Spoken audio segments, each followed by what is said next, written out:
Boa noite. Hoje é dia 5 de novembro de 2018. Eu coloquei esses slides com o nome de Elder Moura Pereira, estilo. Pelos estudos que eu fui realizando no que concerne a resenha e no que concerne os textos, eu selecionei essas informações acerca do estilo do autor e gostaria de compartilhar com vocês para a montagem dos slides que realizarei na sexta-feira. Então, Elder Moura Pereira, estilo.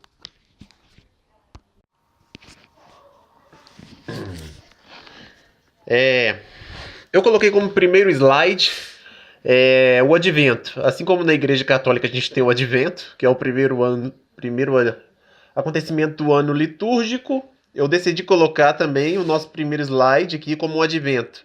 O texto de Carlo Vittorio Cattaneo vai ser o texto de 1981, foi o texto que eu enviei para vocês no e-mail. E neste texto, o Carlo Vittorio Cattaneo relata o aparecimento do poeta, no caso o Elder Moura Pereira. E neste texto ele é bem rico porque várias informações do livro Golpe de Teatro é relacionado com o livro anterior do Elder Moura Pereira. Então eu acho que, não sei, num primeiro momento de trabalho, a gente lesse esse texto.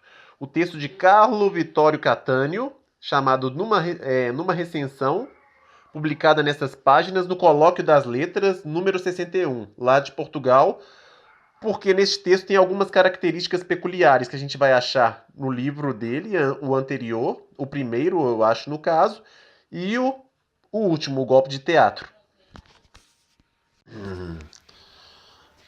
Bem, no que concerne ao estilo do autor, eu acho que é de bastante importância isso que está no texto e eu procurei pesquisar e dar uma estudada. Está falando aqui no slide. Moura Pereira recorre a estratégias discursivas que vão do conversation poem ao stream of consciousness, pressupostos poético-estilísticos ingleses de uma modernidade romântica e modernista, respectivamente, mas fundidas num só, neste original poeta português. O fluxo de consciência e o poema de conversação, dá para ver que é de bastante influência, mas de bastante influência mesmo no livro. Eu vou explicar um por um e vocês realizem a comparação com o que vocês estudaram, tá ok? Foi as informações que eu pesquisei.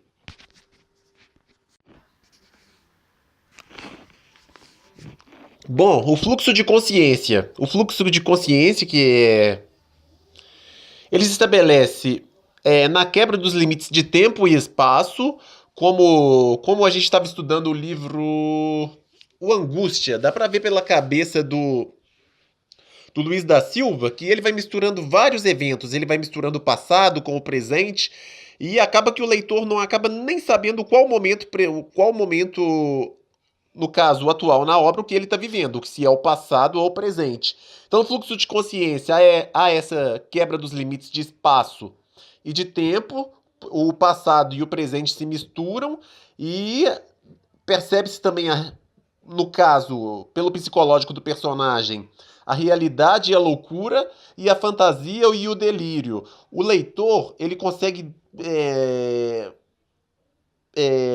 como eu posso dizer, o poder de percepção do psicológico do personagem é como se o leitor estivesse dentro da mente do personagem e presenciasse esses momentos dele de loucura e de delírio, como o Luiz da Silva lá no livro No Angústia.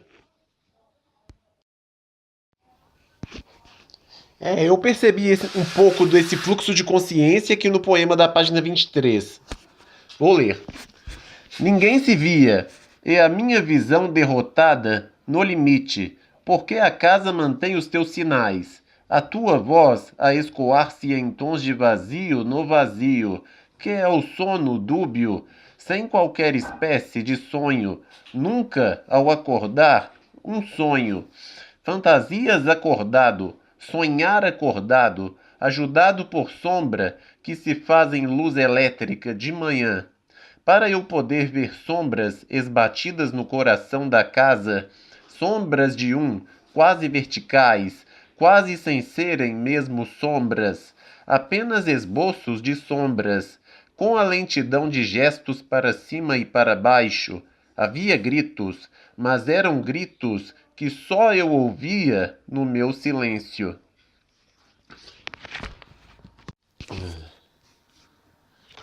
Mais um poema que eu percebi isso e sublinhei de vermelho. Sempre me irritou muito a palavra natureza, mas agora então, passados tantos anos, quando a ouço, já nem é uma palavra, é um rumor. É o rumor de uma onda a afastar-se. Pode trazer entoação, se for fuga a definição. Pode trazer só um sussurro, se for lamento, raiva dominada, vício. Na tua natureza não estava partires ao meu encontro, e por isso é que eu lido com fantasmas no ar e ouço o murmúrio de uma palavra antiga.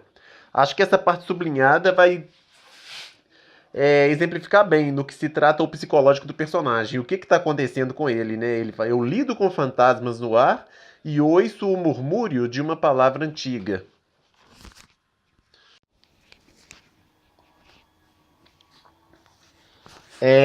E agora, o estilo que influenciou Helder Moura Pereira é o outro estilo de origem inglesa, que são os poemas de conversação.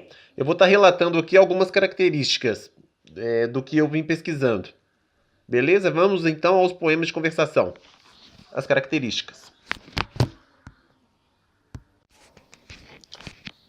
Então eu vou ler o slide e vou tentar dar uma explicação. Esses poemas são pessoais e emocionais, por natureza, muitas vezes baseados em fatos reais da vida do poeta.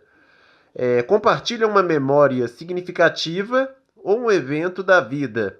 Os poemas de conversação são líricos, por natureza, o que significa que eles colocam forte ênfase nas emoções pessoais.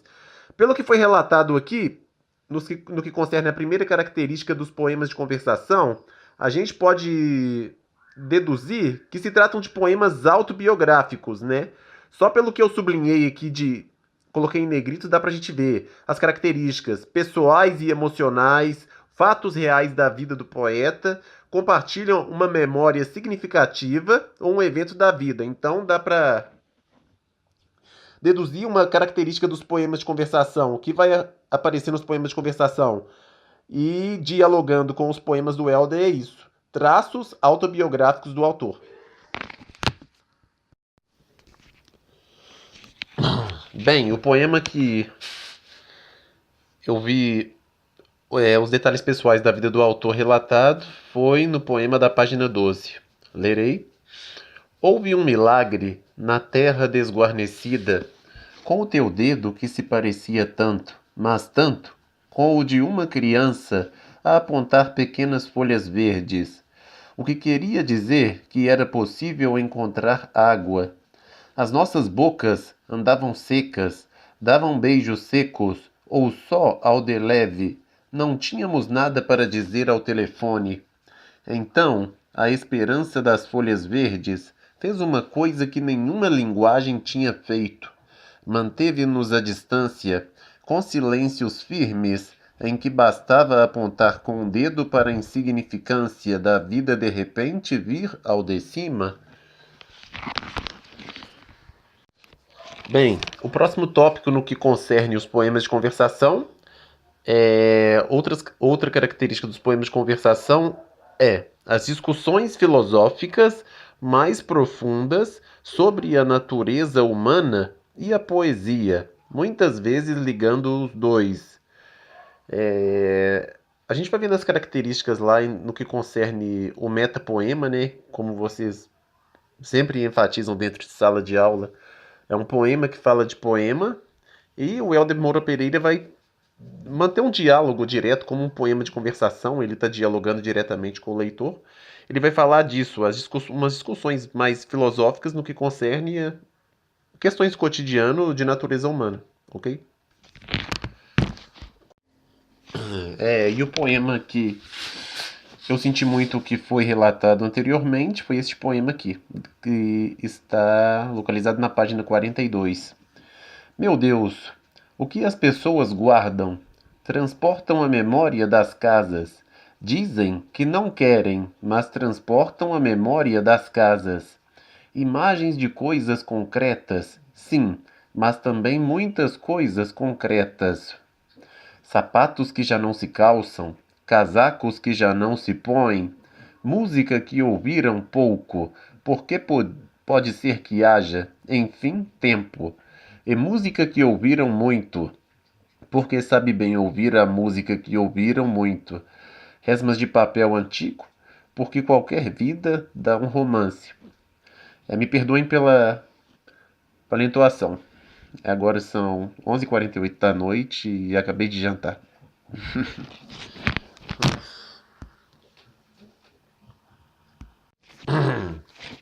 Bom, outro poema. Abre a boca e fecha os olhos. Podes saborear, não podes ver. Está tudo visto demais. É lá de cima que vem a chuva. É lá em cima que está o céu. E o sol. E as nuvens. E é por cima de nós que andam os pássaros. Invadimos? Sim, os ares. Será culpa? Será ainda espanto isto de olharmos para o céu quando passa um avião?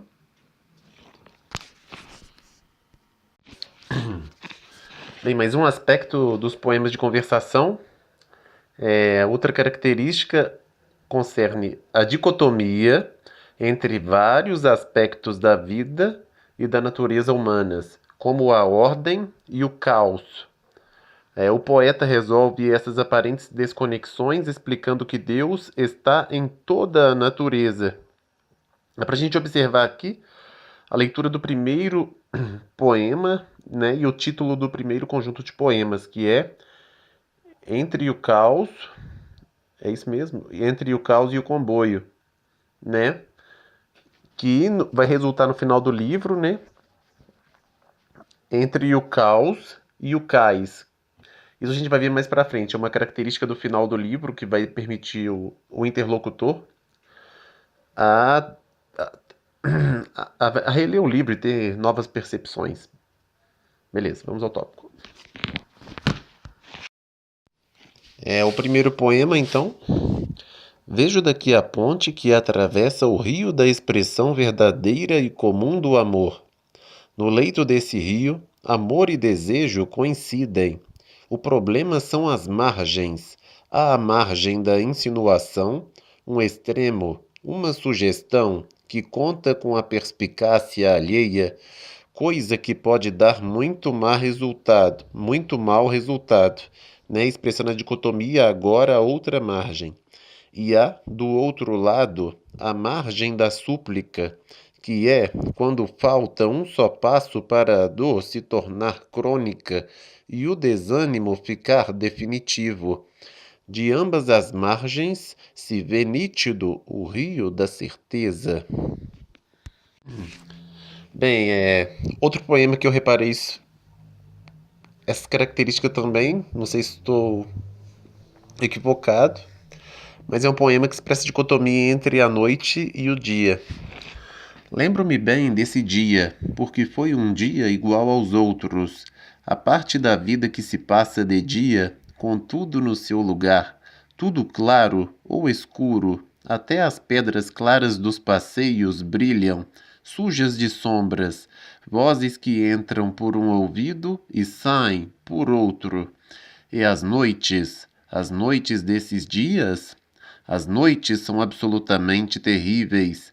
Devem ser porque acordo com uma cara cheia de sinais de raiva. Muita coisa se deve ter passado durante a noite. Quando me vejo ao espelho, que horror! Vejo uma cara que passava muito bem por ser capaz de fazer mal a uma mosca. Bem, agora uma característica que eu acho importante para a gente entender a estruturação dos poemas do livro do Helder. Os poemas de conversação são em estilo de verso em branco, o que significa que eles têm um ritmo e um medidor claros, mas as linhas não rimam. Isso significa que eles podem dividir as sentenças em duas ou mais linhas para manter o ritmo, Isso cria a aparência de uma conversa ou monólogo que foi inserido na estrutura de um poema, ou seja, a partir dessas características do poema de conversação, a gente entende porque não se tem uma rima, né, uma rima nítida e dá a impressão do autor encaixar as frases, né, como se estivesse mantendo um diálogo mesmo com o leitor. Eu não vou colocar exemplo no que concerne isso, não, que isso é nítido ao realizarmos a leitura dos poemas. Bem, a partir deste slide, nós entramos no livro. Primeira característica. No entanto, quando se afina a percepção, a poesia de Helder Moura Pereira inicia a viagem não a partir de um cais, mas de um caos de 10 carruagens, na companhia de um narrador autodiegético e tendo como marca de água o minimalismo pós-moderno. É um narrador autodiegético, narrador que é personagem principal e que relata na primeira pessoa as suas experiências pessoais, ou seja, como a gente já relatou aqui, no livro vai haver vários traços autobiográficos. O narrador relata experiências pessoais da sua vida. A próxima característica, desde o seu primeiro livro, que veio a lume poucos anos depois de Cartucho, de 1976, onde se apresentou com 5 poemas que se tem visto a sua poesia como se de um teatro a dois se tratasse, uma peça dialogante de encontro e desencontro. Como eu relatei lá no primeiro slide, quando eu falei do Carlo Vittorio Cattaneo, ele vai dizer isso lá mesmo, que é o aparecimento do Helder Moura Pereira e um traço marcante da obra dele, né, dos livros dele é isso. É um diálogo de encontro e desencontro. Está sempre acontecendo dele encontrar e desencontrar com alguma pessoa em seus poemas. Eu vou tentar mostrar isso a partir da leitura do próximo poema. Eu vou exemplificar com esse poema aqui, que eu não sei em que página está. Efusivo como num abraço, sincero. Não, vou começar a leitura. É muito difícil a leitura desse livro porque, como diz aí as características do poema de conversação, nada se encaixa, né? O poeta encaixa as linhas da forma como ele bem quiser. Efusivo como num abraço sincero, todo o corpo visto num abraço sincero. Visto de fora, é um abraço de dizer adeus? Visto aqui de dentro, é mais do gênero olá, que bom, estás de volta. Mais um exemplo. Eu acho que esse encontro, o desencontro fica nítido. Deixa-me da mão. Duro é o tempo de silêncios, vazios os espaços. Falta aqui um corpo, sobra ali um gesto. Brancos os fotogramas da mente, vazios, onde existiram esperanças simples e comuns. E finalmente, curta declaração, deixa-me da mão. Enchemos então de novo caixas e caixotes, deixa-me da mão, foi só um desabafo. E outra vez nos achamos debaixo do mesmo teto, e no meio dos vários nomes do vazio. O poema que está na página 27.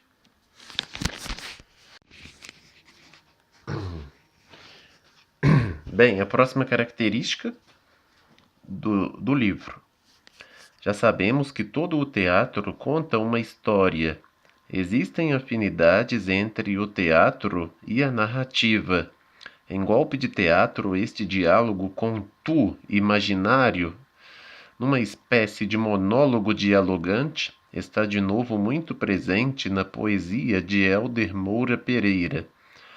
Ainda antes, na página 23, no monólogo, inicia propiciamente a segunda parte do volume, Sombras esbatidas no coração da casa, verso deste primeiro poema, a ausência de visão do sujeito poético faz correr a voz do tu presente ausente. em forma de gritos que só eu ouvia no meu silêncio, através da tríade silêncio, casa e sombra. É, no que concerne esse tu imaginário, eu não sei. Tanto pelo próximo poema que eu vou relatar aqui, ele dialoga com um dançarino, mas quem seria esse dançarino? Aí eu coloquei em negrito aqui, que é uma característica do livro, esse diálogo como um tu imaginário, que não se conhece quem seja, e este monólogo dialogante, né? No caso, o autor sozinho dialogando com algo ou alguém. Vou exemplificar pelo poema do dançarino. O poema: deixaste de saber dançar, dançarino. Trocaram-te as voltas, e tu deixaste, dançarino. Cortaram-te as vasas, fizeram-te a cova. Nem o milagre de uma dose mínima de argúcia para prever o poço em que te afundavas, o beco em que te metias, o amor verdadeiro em que te traías, o amor verdadeiro em que te matavas, dançarino. No caso, esse tu imaginário. Não sabemos quem é esse dançarino e o poeta dialoga com esse tu imaginário. Característica do livro. O poeta dialoga com o tu imaginário. Monólogo dialogante.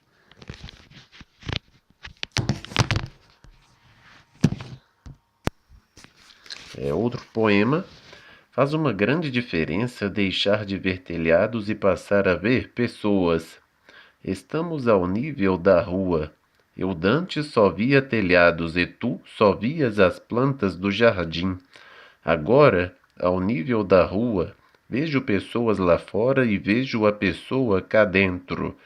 Dantes tu já não ias ver os telhados comigo e eu já quase nem descia para ver filmes na televisão contigo. Outro poema. Junto às águas do rio, quando eram limpas as águas do rio, as águas limpas do rio serviram para eu me lavar. As ervas junto às águas limpas do rio serviam para tu me limpares. Voltamos para ver as águas do rio. Pensávamos que íamos ver águas castanhas, mas ao meio só havia uma grande vala seca. Próxima característica do livro é a coloquialidade. Este estilo coloquial é, de resto, marca de água do autor, que logo nos elementos paratextuais a usa. Eu selecionei aqui alguns poemas que eu acho que ele usou uma linguagem coloquial. Não sei se vai bater com as ideias aí de vocês, que são melhores aí no que concerne a gramática tradicional. E o que eu achei foi isso. Vou olhar aqui, vou colocar aqui.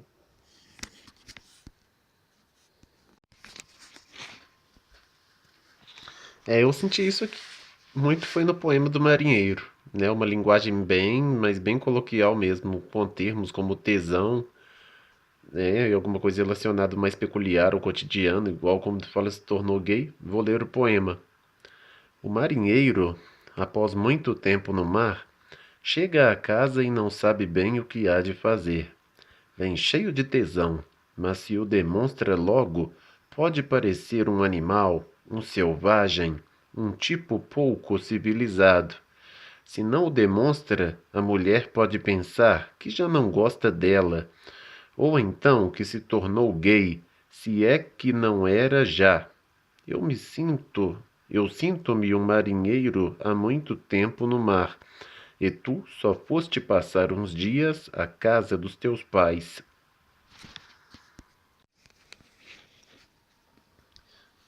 É, No que concerne a linguagem coloquial, eu achei esse poema aqui, achei um pouco esquisito, essa alternância de próclise e ênclise. Eu acho que gerou algum tipo de uma ambiguidade. Eu não posso afirmar isso, que eu não sei a diferença nas diferenças que concernem o português do Brasil e o português de Portugal, mas eu achei que essa alternância de próclise e ênclise gerou uma certa ambiguidade, pois lerei. Não te dei ouvidos, dei-te o corpo todo, mas só porque eras o intervalo entre o caos e o comboio. Eu achei esse deite o corpo todo, né? Dá a impressão de ele não ter dado o corpo todo, mas eu acho com uma impressão de imperativo. Deite o corpo todo. Achei bem diferente.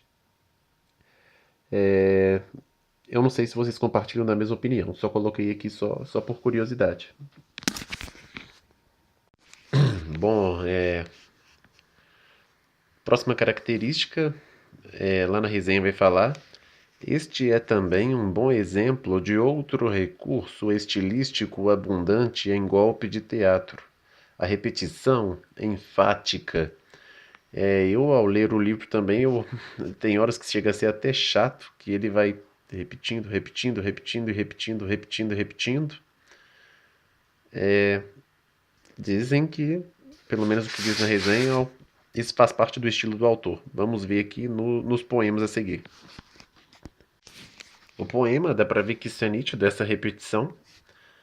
Junto às águas do rio, quando eram limpas as águas do rio, as águas limpas do rio serviram para eu me lavar. As ervas junto às águas limpas do rio serviam para tu me limpares. Voltamos para ver as águas do rio. Pensávamos que íamos ver águas castanhas, mas ao meio só havia uma grande vala seca. Dá para ver a quantidade de vezes que águas do rio, águas limpas do rio e águas do rio vão aparecendo no poema. É uma repetição mesmo. Mais uma característica do livro. Este golpe de teatro, na ressonância do seu lugar epônimo francês coup de théâtre, adivinha peripécias e reflexões acerca de sinais do cotidiano, numa visão lúcida, ácida e sempre assertiva. Vamos procurar algum poema que exemplifica este exemplo. Exemplifica este tópico.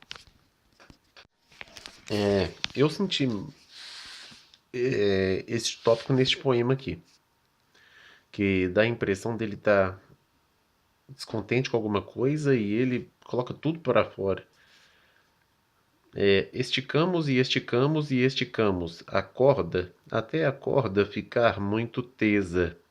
Foi ficando assim tesa muito tempo, quando o mais provável era ter se partido. Agora que ele vem e diz: há sempre exceções à regra, mas esta não interessa a ninguém.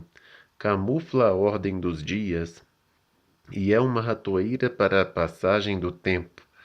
Querem ver que um belo dia eu morro e a estúpida da corda ainda vai continuar tesa?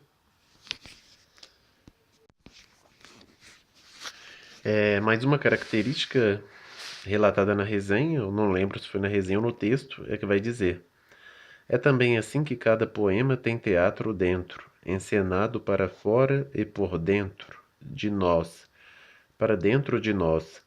Poemas, no fundo, encenados diretamente com o leitor. Foi o que a gente disse lá, que eu disse lá nos primeiros tópicos, são as características dos poemas de conversação. No caso, o diálogo direto com o seu leitor.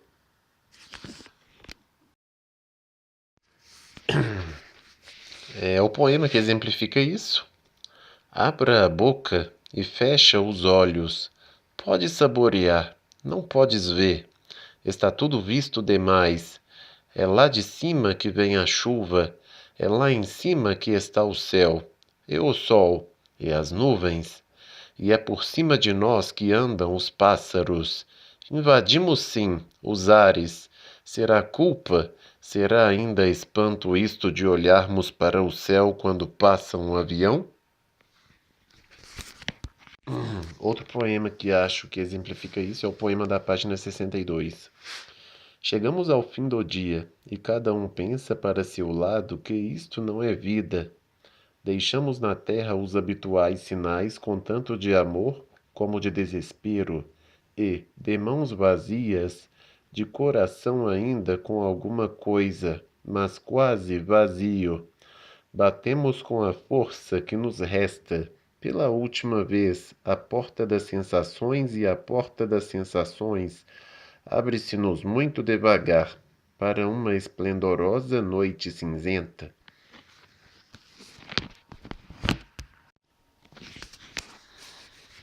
Agora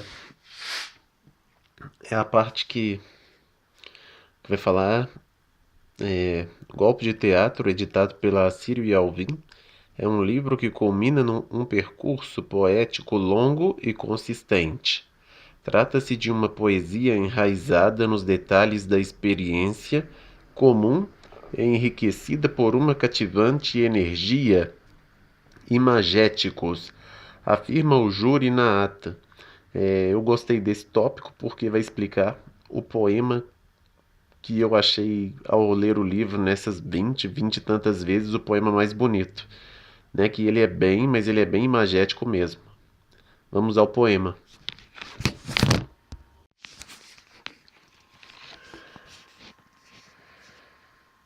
Dias acinzentados, de cheiros e sabores cinzentos, e depois sai por entre a multidão do metro um poema com pessoas lá dentro.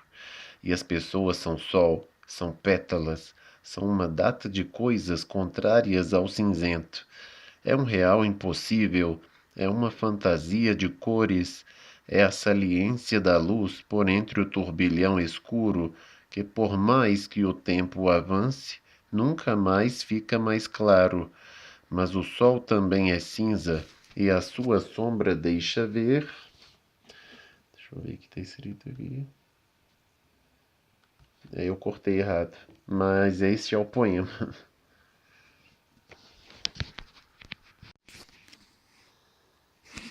Agora, explicando com sinceridade, eu vou colocar aqui os slides que eu teria dúvida para na hora de explicar.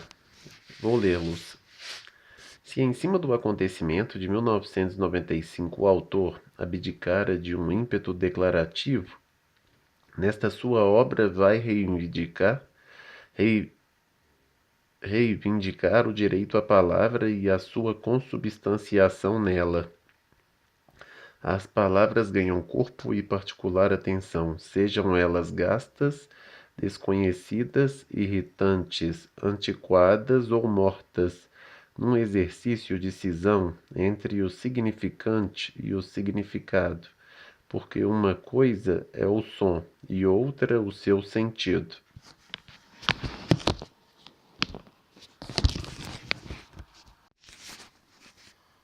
Bem, a dica que eu daria para a interpretação desse tópico, eu acho que quem seria ótimo para explicar esse tópico seria a Lourdes, que é ela que gosta bastante. Seria o poema da página 25. Abri mão de palavras desconhecidas e contentei-me com as palavras gastas. Vi que as palavras gastas ainda eram as que se adequavam melhor ao nosso, enfim, estado de espírito. Nenhum de nós já entra em parafuso. A sabedoria das nossas palavras gastas está em deixar longos silêncios, dentro dos quais tudo, mas mesmo tudo, pode acontecer. Eu prefiro que aconteça tudo, de uma só vez, tudo. Agora, uma vez mais, mudam os sons dentro de uma casa. Estão de regresso as ordens recíprocas, os cansaços da força de trabalho, as folgas da distância. No meio dos longos silêncios, por vezes embatemos um no outro, e ou há faíscas ou uma grande cinza. Bem, outro poema que eu deixo como dica é o poema que está contido na página 43, que no finalzinho também vai falar a respeito dessa reivindicação pelas palavras, pelo poeta das palavras. Caem sobre a água todas as luzes. É bom estar só, sem lixo sonoro, a ver as luzes sobre as águas. Mais uns metros de janela fechada com a força do ritmo, Vê-se pelos movimentos do pescoço o ritmo contra aquele meu olhar, belíssimo das impossibilidades, a dizer assim, na sua linguagem de silêncio. Em tempos moeram-se e remoeram-se palavras. As mais aflitas morreram de falta de uso. Mesmo se um poema breve as ressuscita, fica uma coisa tão estranha que parece de uma língua morta.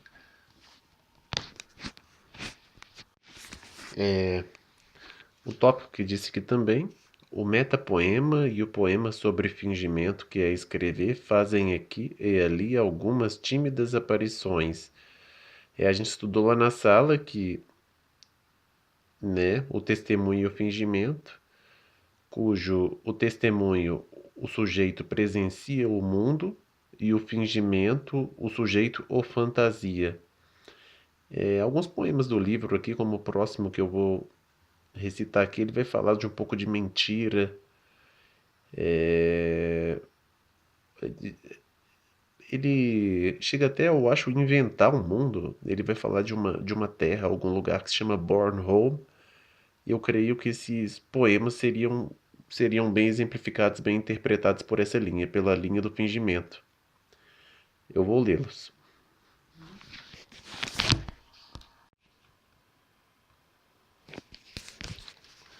Já disseste de uma vez por todas, tanta vez que agora já ninguém leva a sério.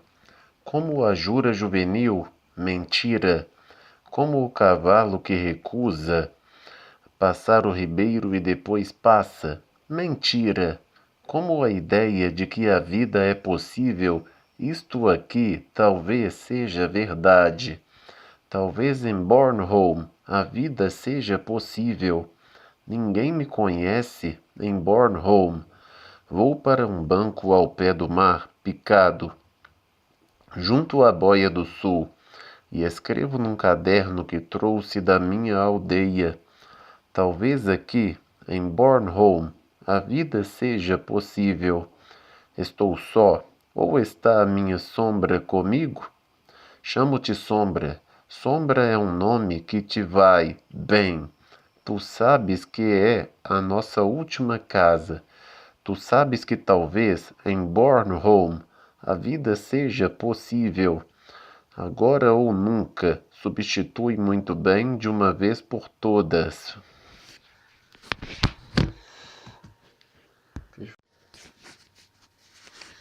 Bem, eu vou pegar o gancho no slide anterior e só vou ler esse daqui para se...